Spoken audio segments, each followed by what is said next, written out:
This is Take 5 with Bentley, Nevada. In the studio again today, James McDuffie, Senior Staff Software Architect with Bentley, Nevada, and a guy whose whole existence right now seems to be focused on two things, Orbit 60 and cybersecurity. And we've been having a fascinating discussion about cybersecurity. James, in the last couple episodes, we talked about Orbit Studio, and obviously config is an area where there's got to be attention to cybersecurity, but it's not the only one. I know another area we talked about a little bit is this bidirectional communication with the outside world, and there's two aspects to that. One is with third-party like automation platforms. That might be the COM gateway part of the architecture. And then I think the condition monitoring processor is what talks to the System 1 environment. So why don't we focus for a minute on that communication with System 1? What's been done in the architecture to make that cyber secure? Yeah, so in the past, trying to get our devices where you can, let's go back in time a little bit. So, you go back like 20 years, most people had pretty flat network architectures, and it was really easy to have somebody remote down into your plant network and see all the data. But as time's continued, that's changed a lot. They have firewalls and data diodes and all these things to protect their internal networks because these are really secure networks. And when you're talking about what hackers want to attack, they want to attack the most vulnerable pieces of your business.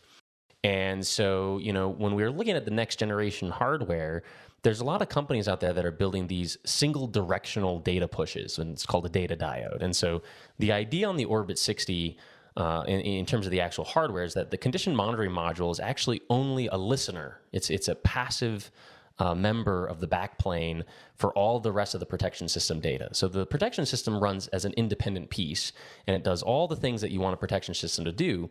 The condition monitoring module, it sits there listening to it all, and it can also do extra processing, extra set points, all the other things that you want the CMM component to go do, but that's on essentially a completely isolated network, right? So this allows us to have all of your stuff down on the plant connected to the protection system in a very secure manner, but then this completely independent module that's sitting up here at your business network, even though it's tied into the exact same piece of hardware, but it's completely isolated and in a secure manner. That gives you a lot of flexibility for how you're building your networks.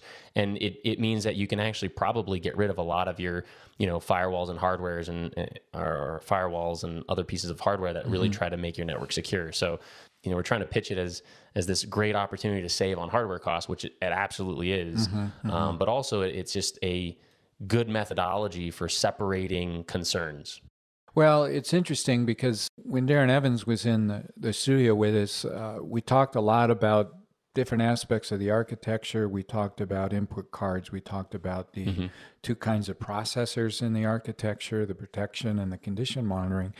And we talked a lot about producers and consumers and this idea of the protection module can push all of its computations out. They can be consumed by the condition monitoring module, so it doesn't have to recompute all that data. But there's really no way to get from that condition monitoring module the other direction over to the protection processor. So that's really where this idea of like an air gap comes from, if you will.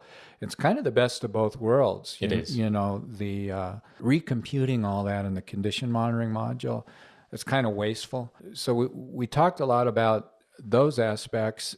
I can see, one of the things people want to be able to do in the condition monitoring world is make on-the-fly changes. Yep.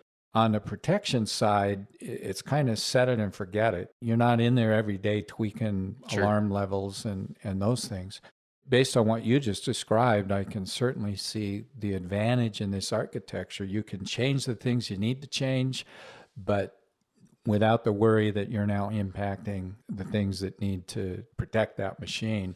That's right. But at the same time, that doesn't mean that the condition monitoring module is any less secure, right? So we've done a lot of focus to make sure that both the system interface module, which is the protection side version of the external communication module, and the condition monitoring module are both equally cyber secure. So they both implement transport layer security 1.3. They both have certificates. They both have authentication authorization for making sure that the person is authorized to use that system. So there's a lot of different parts and pieces on both sides, so that it's more than just that air gap. It's secure from a communication standpoint for both of those modules.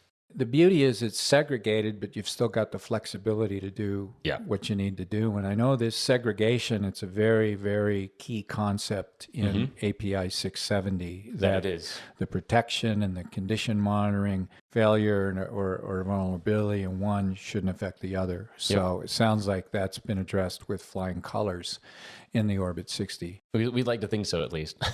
Now, I think you've coined a trademark for, and Darren and I talked about this, but there's this Orbit Extend, there's Orbit Connects, and there's Orbit Access. Which one of those applies to this segregation we've just been talking about? Yeah, I believe that's the access, right? Because it limits the amount of access to those lower internal networks.